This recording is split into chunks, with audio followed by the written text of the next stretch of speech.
All right, Karissa, can we please have a one-word prompt? New Year. That's one word, right? Sure. Here we go. 3, 2. How are we doing, Ken, on your resolution so far? It's been a few days. You sticking to it? Sticking to it. Still being a great dad. I think that's what it was, right? Great future dad.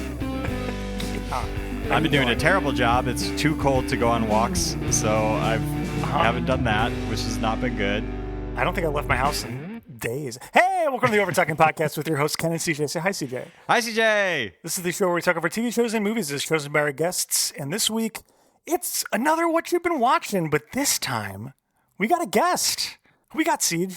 You know her. We love her. It's Karissa. Hi, guys. What's up? I am so honored to be on a What You've Been Watching. I know, CJ, I've said this to you. Ken, I'm not sure if I've said this to you before, but these are some of my favorite episodes that you all do. Yes. I love hearing anybody, but especially the two of you. I love hearing what kind of content you're consuming, if you like it, if you don't like it, if I should check it out. This is like truly one of my favorite things. So I'm very honored to be here. Great. Wow. We love making these episodes because minimal effort. They are easy. Hey, I like easy. Yeah. Cool. Yeah, I'm excited to hear what you've been watching in a little bit.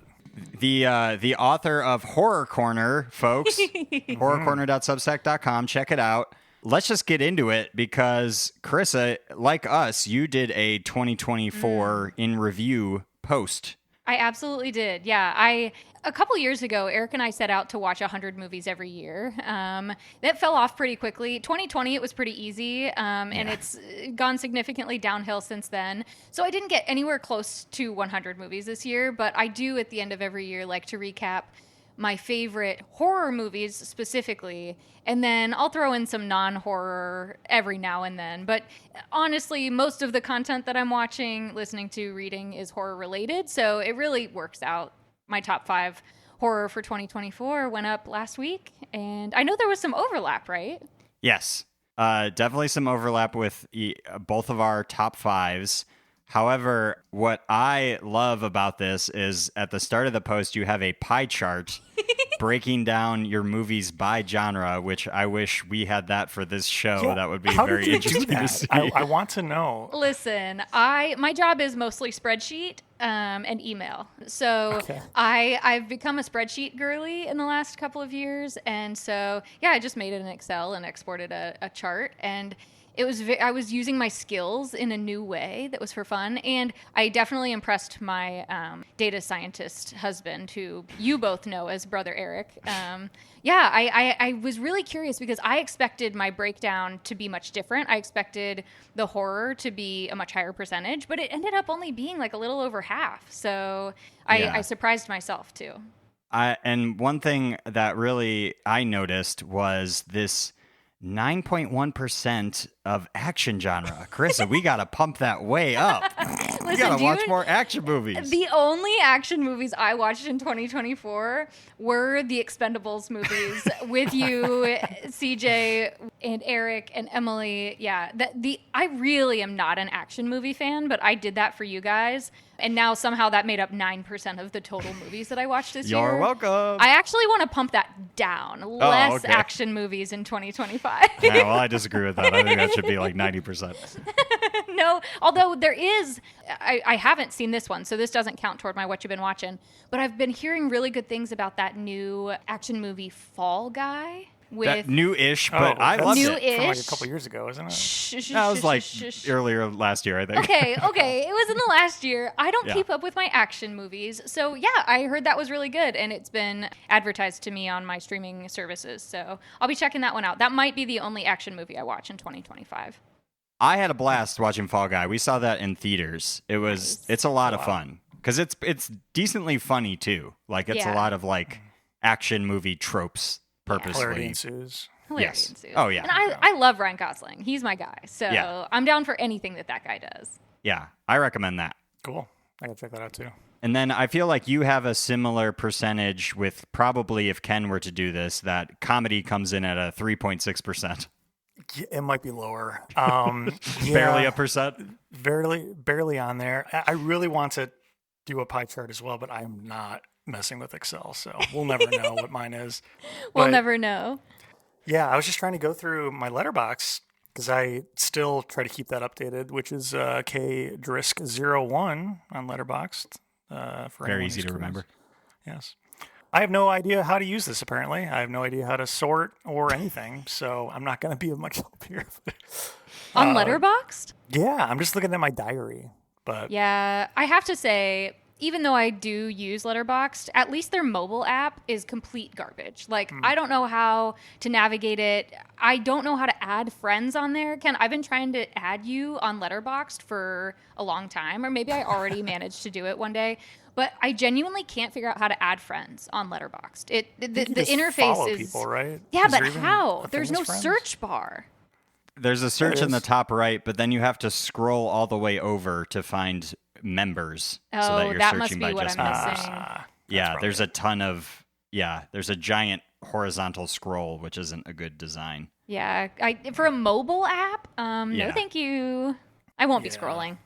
Sorry, Ken, we'll never be friends on Letterboxd. I refuse to scroll. Bummer. Well, it was nice having you on the pod, Karissa. I think we'll just be continuing with me. Just me and Steve. No, I'm kidding. Do we want to go through your top 5? Yeah, I Or- was thinking I could hit a couple of the highlights because Sure. I know that there was a little bit of overlap, but then there was also one of the movies that made my top 5. I know certainly did not make your top 5, and that is Longlegs. I know we've already discussed Longlegs. It did right. make my top 5. It was definitely super disappointing following all of the marketing, but no, I still loved it. Like, I still really liked it. It was a huge letdown, but still, like, relative to the other things that I watched this year, I really enjoyed it. But it came in at number 5. Nowhere near the top. And as a reminder for our listeners, that was episode 374, came out in September 4th. I gave that a 6.4, and Ken, you gave it a 6.9. Nice. 6.9, nice. CJ, what did I give Longlegs? 7.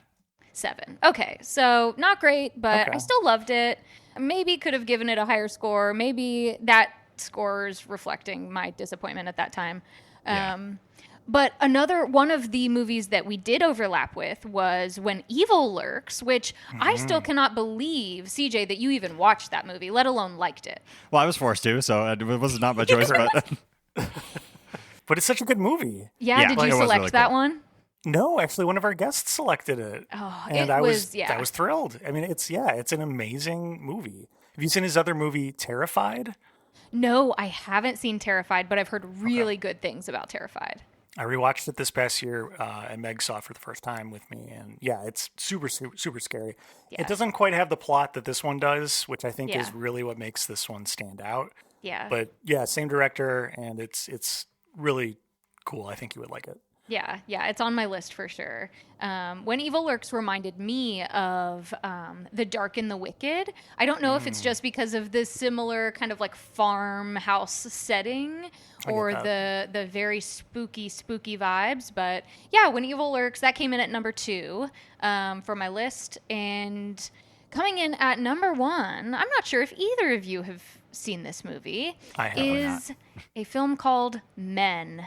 Ken, do you want to tell us a little bit about what Men is about? It's been a little bit since I've seen it, so you may need to correct me. But a woman just keeps seeing the same man in different forms kind of pop up and terrify her. Isn't that kind of it? Yes.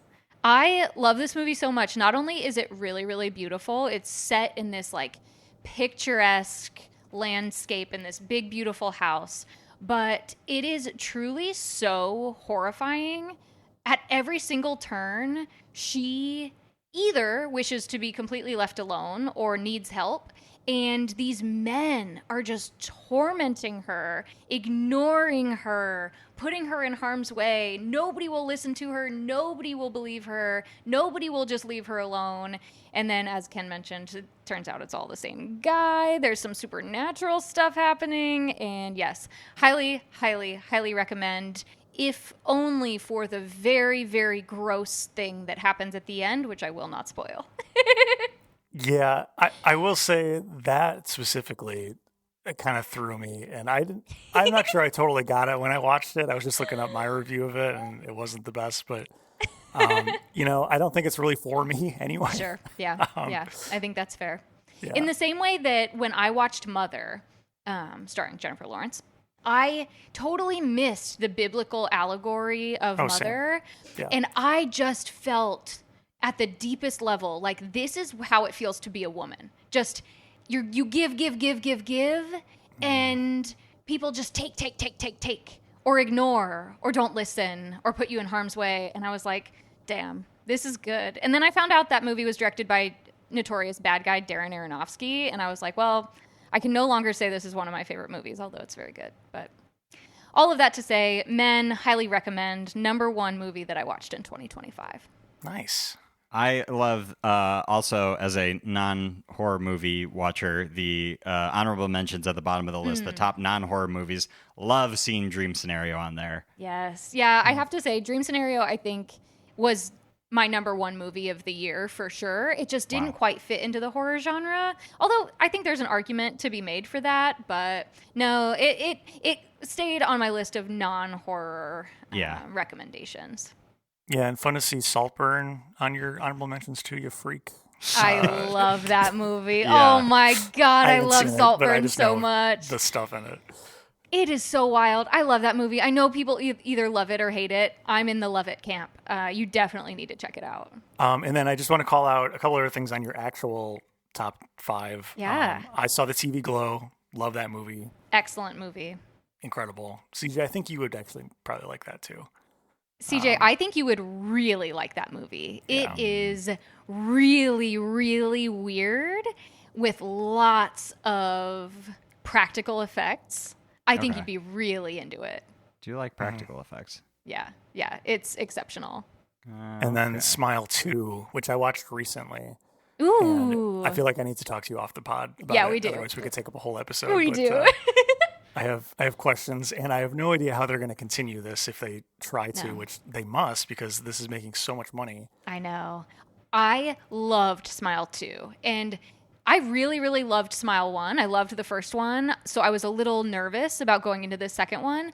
Genuinely as good as the first, maybe as good as a sequel can be, right? Yeah, like it's never going to hit like the first one, but man, I loved it. There is some scary, scary stuff in there. Some cheap jump scares too, but I can forgive that. I really loved Smile 2. Highly recommend. Beautifully CJ. shot too. There's some really awesome cinematography in that movie. That kept me going. So agreed, yeah. 100%. It's movie. funny. I was thinking this morning, actually, thinking about what we were going to talk about.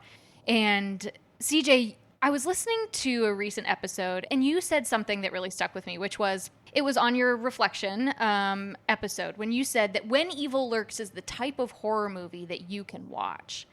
What I want to tell you is that that's a really scary horror movie. Like, that's scary. If you can handle that, I genuinely believe you could handle anything. Sure, the jump scares, that's a different thing. Yeah. But I really, really believe that you have created this idea of this big, horrible, scary genre, when in reality, you can totally manage it. Yeah, you can manage anything at 1.5 speed, Siege. So That's true. The booze goes so quickly. Yeah. While working out or something. Right. While triple screening or whatever. I probably agree with you a little bit there, or that's good to know. But there's more at play than like just jump scares that I don't like. Like I can't do like home invasion stuff. I don't care for that. Home is my safe space. I don't want to be frightened by my safe space. That's fair. Okay. Yeah. But yeah, I don't know. Maybe I mean, obviously, I've been through the show dipping my toes in more and more as time has gone on. But yeah, I'm intrigued by. I saw the TV Glow, especially hearing both of you like talk about it. So maybe I will give that a go one of these days. Yeah, and there are some fun cameos in that movie too that I think you would appreciate very much. You specifically would appreciate those cameos. Okay. Yeah, highly recommend. And Nick Cage is not in that one though, right? No, but Connor O'Malley is. Oh, fun. Our generation's Nick Cage, you mean? Well, yes, exactly. Nice. Okay. Now that we've gone through your end of year list, which everyone again should check out horrorcorner.substack.com. Karissa, the time has come to ask you the most important question of all. Oh, no. What you been watching? What have I been watching? Well, I really need to lead with the big one. Friends of mine know that this is my favorite show. It's truly my whole personality apart from horror movies, and the only thing that I've been watching for several years practically, and that is Survivor. Oh, hell yeah. All right, I'm just going to leave so you guys can talk. And I'll come back in about 20 minutes or so. Yeah. Yes, I know that Ken is a big Survivor fan too. What listeners of the podcast need to know is that around 2020, Eric and I started from the beginning. So we started with season 1. Oh, nice. Wow. And I really believe that we've watched probably on average like 4 or 5 episodes a week since then. So not every day, but it's often our what are we going to watch, what you been watching while you've been eating dinner choice. And we are now on season 17, Survivor Gabon. Okay. Meanwhile, we're also watching the seasons that are airing currently, which we just wrapped season 47. I do not want to give any spoilers for either season, but I thought something that would be interesting, Ken, to hear from you about is whether you've watched those old seasons. I know you're watching the new seasons, and how you feel about new era Survivor. Is it giving you what you're looking for? Excellent question.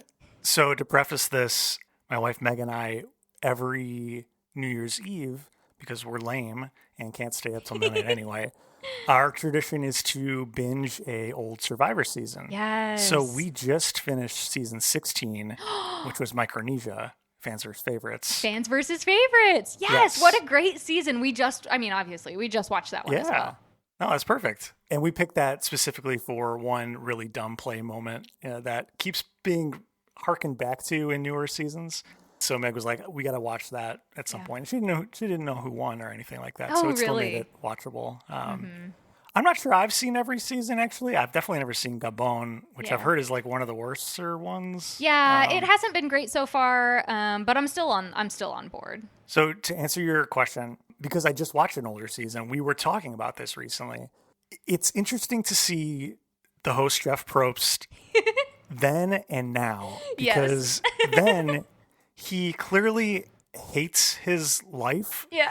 And now he is absolutely loving what he does. Yeah. And that just has to do with he was just the host back then, and eventually he became EP. I think actually right after Gabon. He threatened to quit after Gabon. Yeah. And also there's like one idol and like everyone knows it. Yep. Which is kind of lame in the older seasons. And at least especially with season 16, everyone is still playing very emotionally, not thinking about gameplay. Yes. Just thinking about relationships only. Yes. But now it's all about game, and that's what I tune in for. And so I definitely think Survivor today is in a much more entertaining place than it was back then. Mm-hmm. But having that said, I still love the old seasons. Like, they're still totally watchable. Yeah. A lot of fun stuff. Definitely a lot of things that they've tuned up, though, since then. Yeah, absolutely. And I think maybe both of you know this. In the last couple of months, I have been trying not to listen to so much true crime content because I was having these nightmares, and I was like, maybe I shouldn't be pumping the worst shit I've ever heard into my ears all day and all night. So I replaced all of my true crime content with Survivor content. Oh, so cool. My whole world is Survivor right now. So I'm hearing so much commentary around like, new era sucks. The Nickelodeonification of Survivor. We're at 26 days instead of 39 days, like, etc. Sure. I get that. I think the new game is very different from the old game. But to your point, I'm enjoying new era Survivor so much because it's about the gameplay. It's about strategy. CJ, what you need to know is that in these early seasons, even all the way up till season 17, which I'm on, there's this whole faction of castaways who say, I'm going to play a pure and honest game. I'm never going to lie. I'm never going to backstab. And I'm going to prove that you can win the $1 million being honest. And they get voted out immediately? It never works. Yeah. And yet, I could tell they you that. sit on the jury stand and they say, well, at least I can walk away with my dignity. And it's like, and no money. You are Way an to go. idiot. What You are you- are an idiot. Did you not come out here to win? Exactly. Even Richard Hatch, season 1. Sorry, everyone. I'm going to spoil it. Season 1 aired in 2000. You're late. Richard Hatch knew that. It's why he won the first season of Survivor, because he said, fuck all y'all. I don't care about hurting your feelings. I'm here to win my $1 million. And guess what? He did. Yeah. And it's so fun to see these new era survivors like really being like, okay, y'all, sorry, I like you, but like you got to go so that I can win. Mm-hmm. Yeah. That makes sense. Yeah. It is a competition show. Yes. It's so fun. And I genuinely, and I know you're going to roll your eyes, you're going to laugh. I am genuinely going to be on the show someday. Oh, I can see that. No, I genuinely could see that. I'm going to apply, and I'm going to win. You haven't applied yet? Jeff asks you like every episode. I know. Every single episode, there are these ads that are like, did this look fun? Apply to be on Survivor. And every time I say, all right, I'm going to do it. I 100% could see you. Yeah. I could totally see them casting you. Yeah. I think it's in my future. I know it's in my future. Can you go long periods of time without food? No, that's the one thing. Yeah, that's the one thing that's holding me back as well. Yeah. I know I would not do well. I know that they don't starve them quite as much as they used to in the early seasons, but man, I mean, you're still surviving on a couple grains of rice every day. Like, if that, I think it's just like coconuts now. Yeah, like, literally. Yeah, that's wild. I would be getting a headache within a few hours. Yeah. Oh yeah, I would be faint and lightheaded and not doing well angry. with gameplay. I'm so hungry. Oh, God. But no, we've really enjoyed Survivor. We've really enjoyed the new seasons. Season 48 is coming up, so this is my plea to everyone to please tune in for season 48 of Survivor so that you understand the rules and the strategies so that when I go on, you can understand just how good of a job I'm doing. Nice. All right. Well, when we go round robin, Siege, what else have you been watching? I want to talk about a movie specifically because after I reviewed it on Letterboxd, you can follow me at CJW, I saw that, Ken, you and Meg had watched this too, and we had wildly different opinions of the movie. Oh, okay. I wanted to talk about 2024's Apple TV Plus movie starring George Clooney and Brad Pitt called Wolves. Oh, okay. I've never even heard of this. I'm really excited. Oh no, Siege. So they are two lone wolves. That's where it's spelled WOLFS, not the proper spelling. They're basically cover-up guys for when crimes are committed. Like if a dead body appears, they show up to like clean the dead body and rescue the person who's at fault so they don't get in trouble. But it's mainly just getting to see George Clooney and Brad Pitt hang out again, which is great. And it is a fun kind of like crime thriller mystery with some action. I gave this a 3.5 on Letterboxd, and Ken gave it 1 star. Oh no! Yeah. Ken, if you don't mind, I'd like to read your review, which is, if not for Brad Pitt and George Clooney, this movie would not have gotten this single star. Yeah. They're the only reason why this movie was made. They just took a script off the shelf and were like, well, we can get Brad Pitt and George Clooney and people are going to watch it. And I did, and I hated it. And I loved it. Ken, I thought that you gave them 1 star just for being a movie. Yeah. Okay. Yeah, you got me there. So 2 stars? But one star, 1.5. 1 out of 10. 1.5 stars. 1 out of 10, right? Oh, so this is out of 5 on Letterboxd. So there we go. Sure. That's fair. Yeah. Siege, what did go? I want to hear what drew you into this movie, other than I guess it just being an action movie. It's funny. There is a decent amount of like comedy throughout the movie. One of the characters is called Kid. he doesn't get a name, but he's like one of the best parts of the movie is this young guy that they kind of come across that starts off the whole sort of premise of the movie. I don't want to spoil too much, but he was a blast, and there are a good amount of kind of twists and turns to make it still like interesting. There's like drug cartels involved and action sequences, some, gun violence, stuff like that. I just thought it was a good time. It was just fun to me. It wasn't super serious. Yeah, I don't know. I this is a perfect, just like, I'm going to enjoy myself. I'm going to be entertained by these 2 stars kind of making fun of each other, butting heads, but in a kind of like fun way. And yeah, it was just a very easy watch. Mm-hmm. Yeah, no, I get that.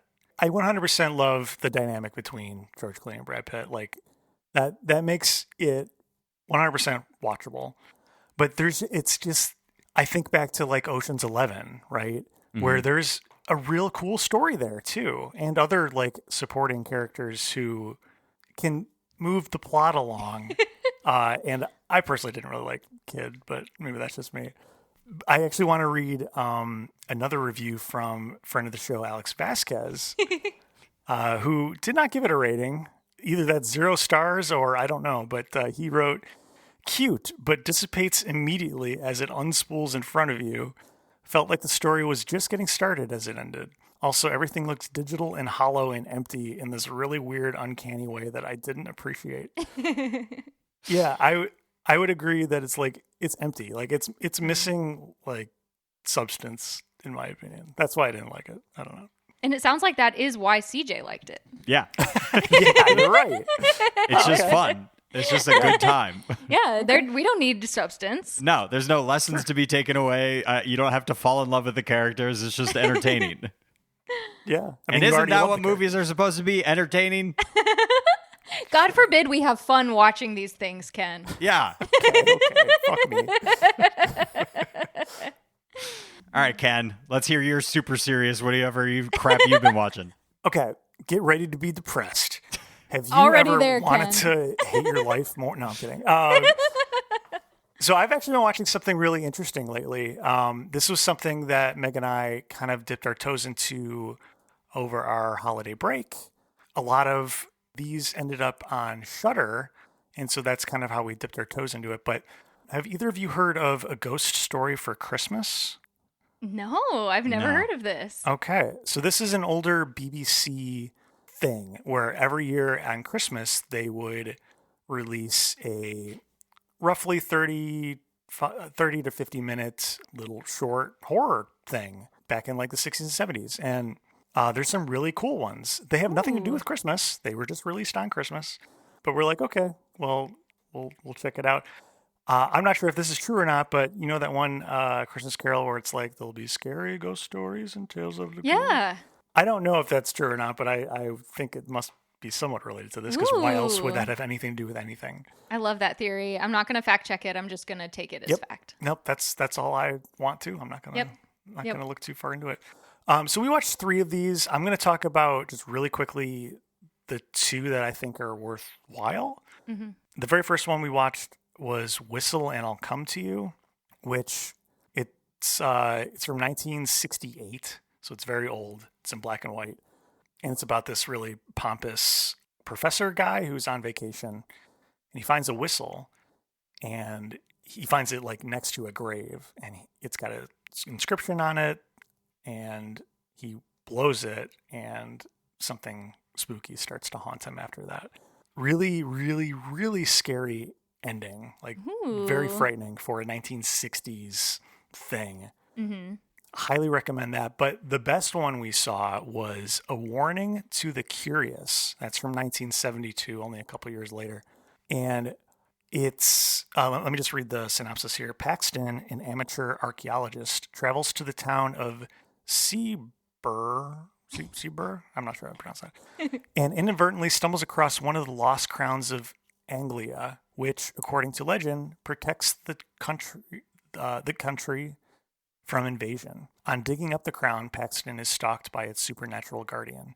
So there's this whole lore that there were like 3 crowns, and all of them are lost except for one, and it was buried. And as long as it's not disturbed, the country is like protected.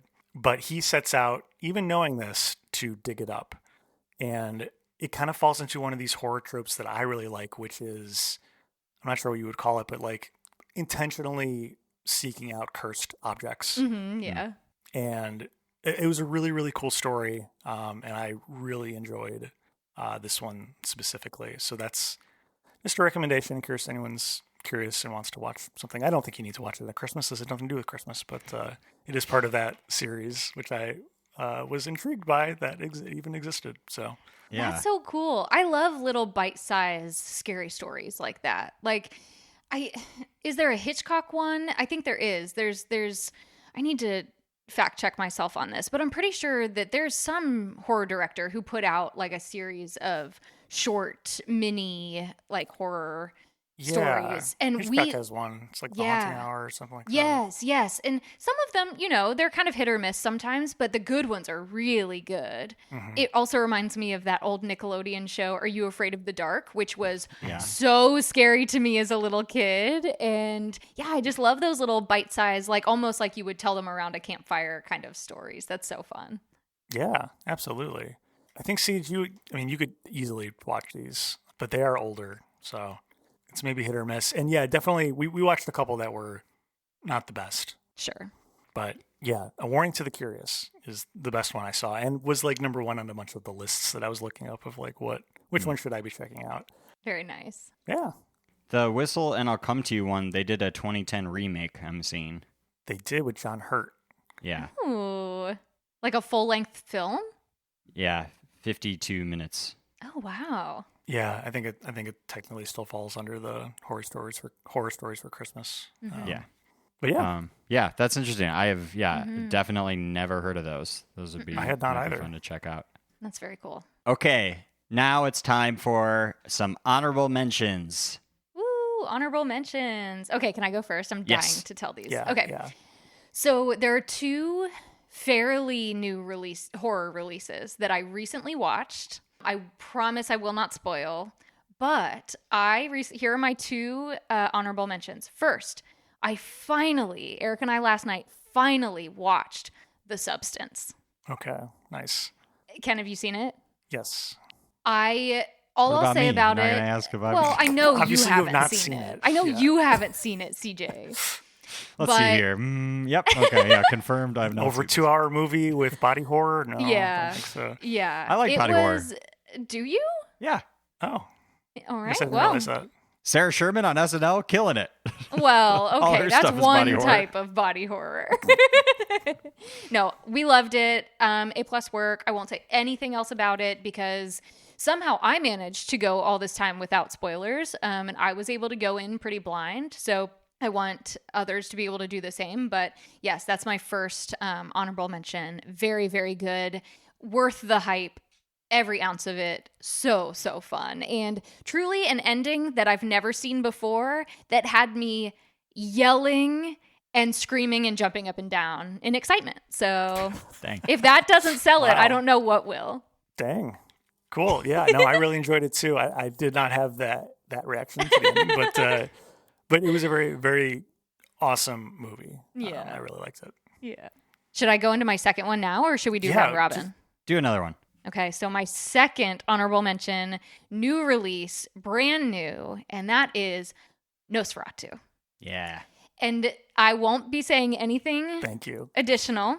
Ken, you haven't seen it yet? No, not yet. I want to see it in theaters very soon. Yes, you must go see it on the big screen. And what I will say is that if I was ever to be invited back, I would love to discuss in some capacity Nosferatu, because if you'll remember, previously did another vampire movie that starred Nicholas Hoult on this podcast. So I'd be curious to talk with both of you about Nicholas Hoult's career choices over the past year, 2 years, 3 years that have involved vampires.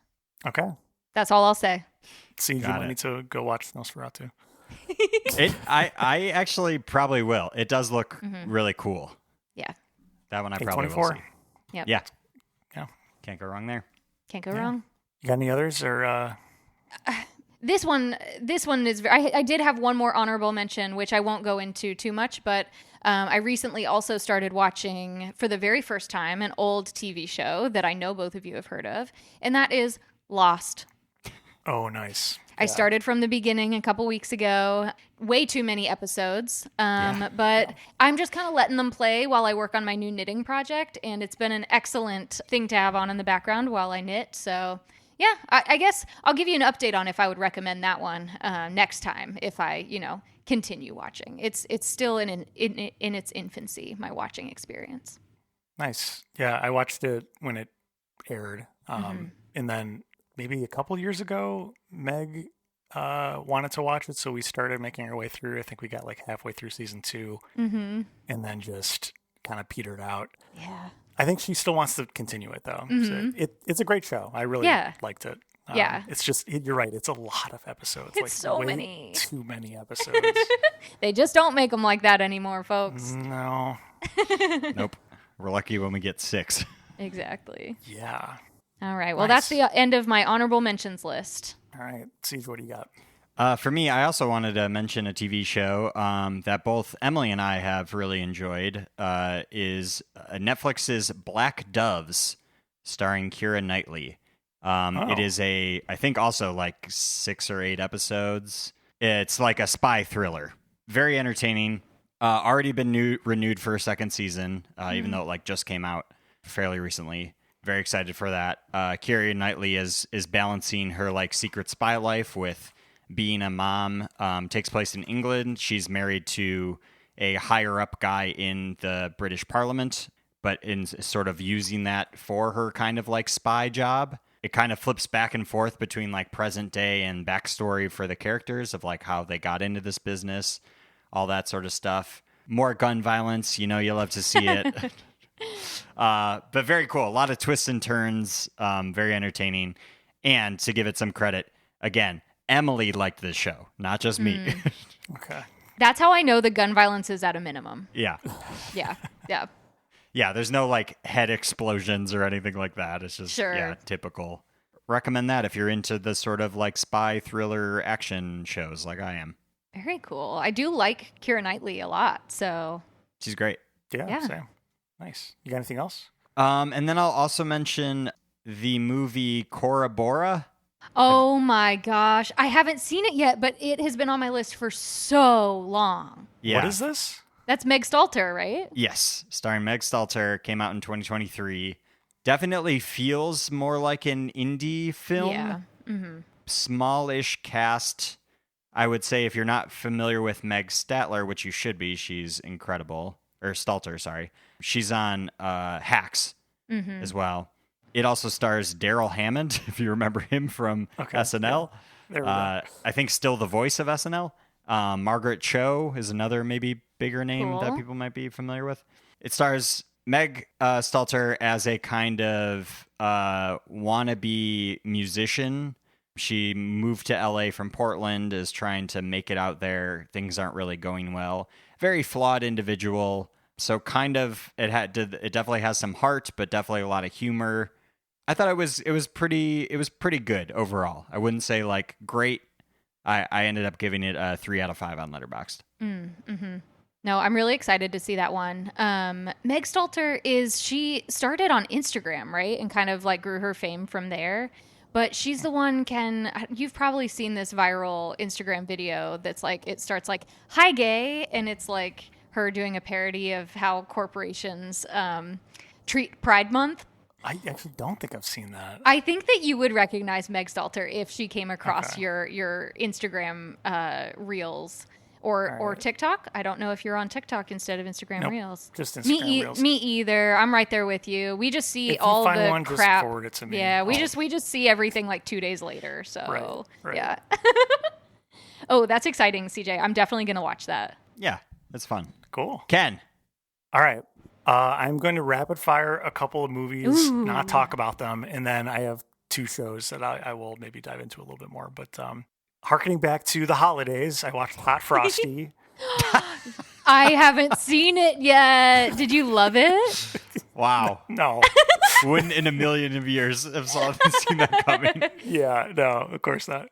Yeah, no. Hot Frosty, more like hot garbage, right, am I right? No, it's totally watchable. It is what it is. Yeah.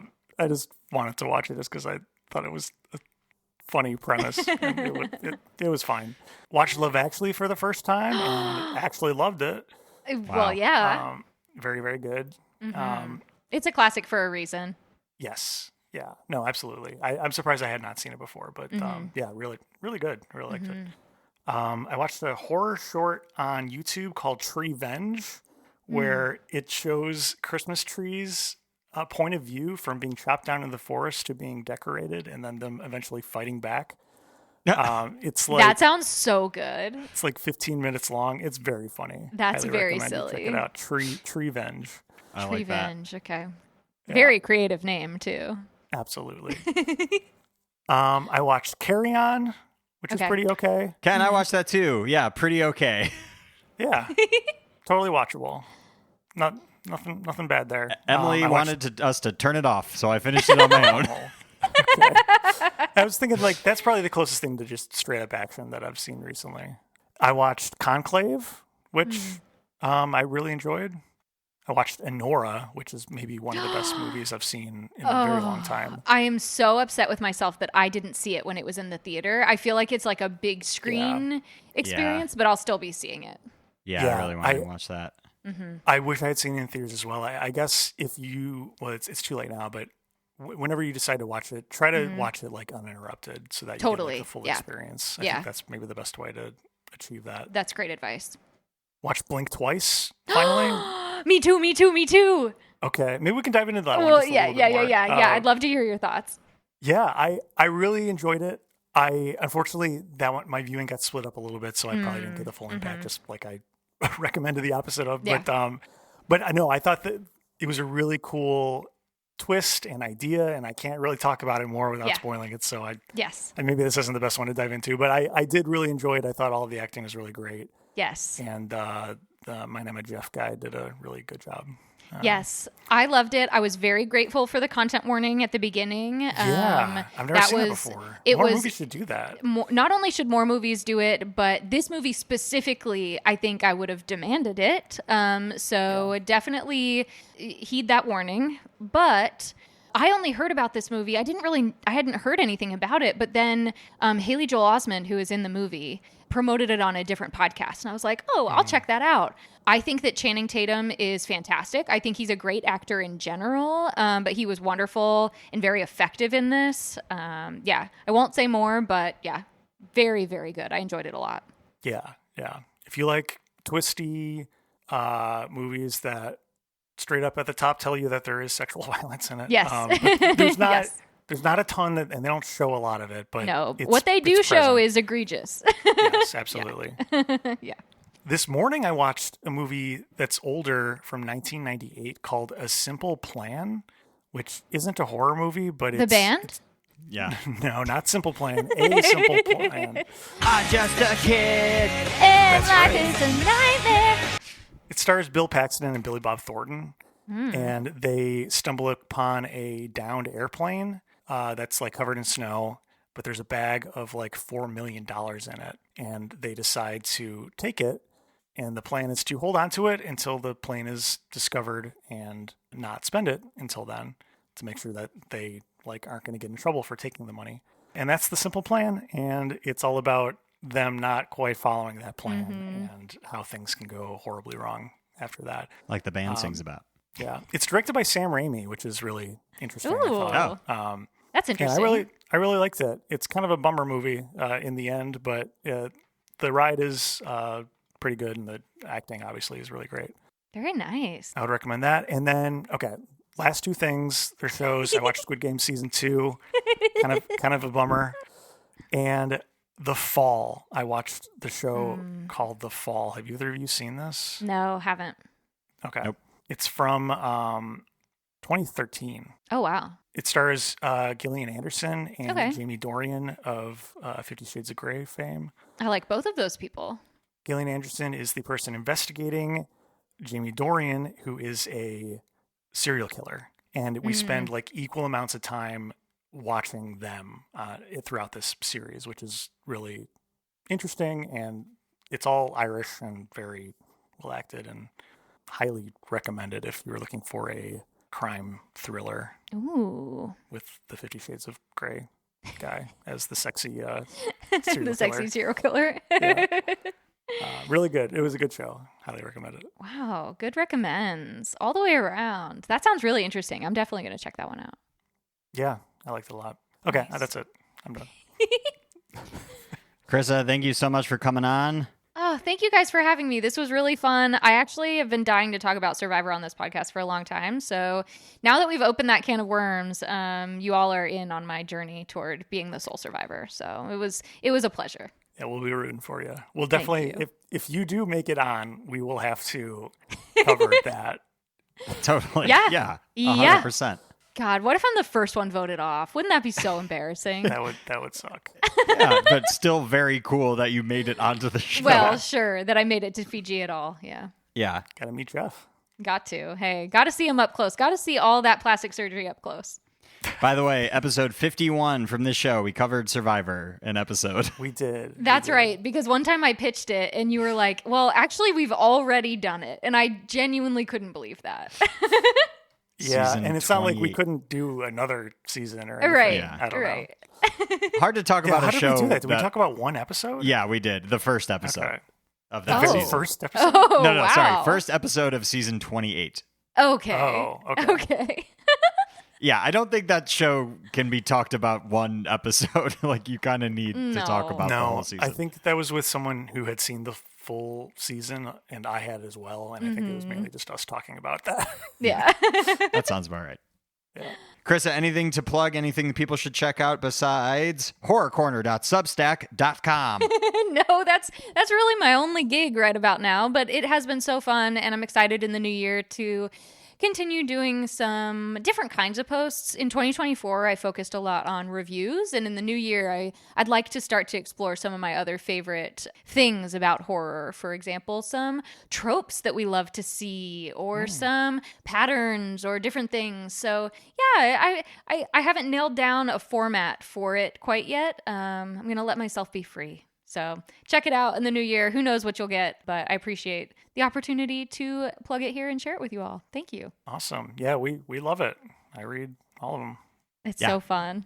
Do you want people to follow you on Letterboxd? Oh my gosh, if you can figure out how to do it. I actually don't even know what my Letterboxd Your Letterboxd username is Riscon, Rasscon. at Riscon. That's me.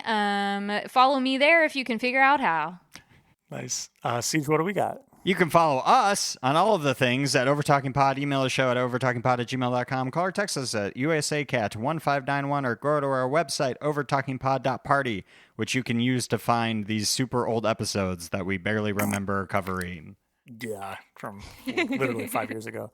Where can people find you on Letterboxd, Siege? At CJW, the word double, the word you. And you can find me at KDRISC01.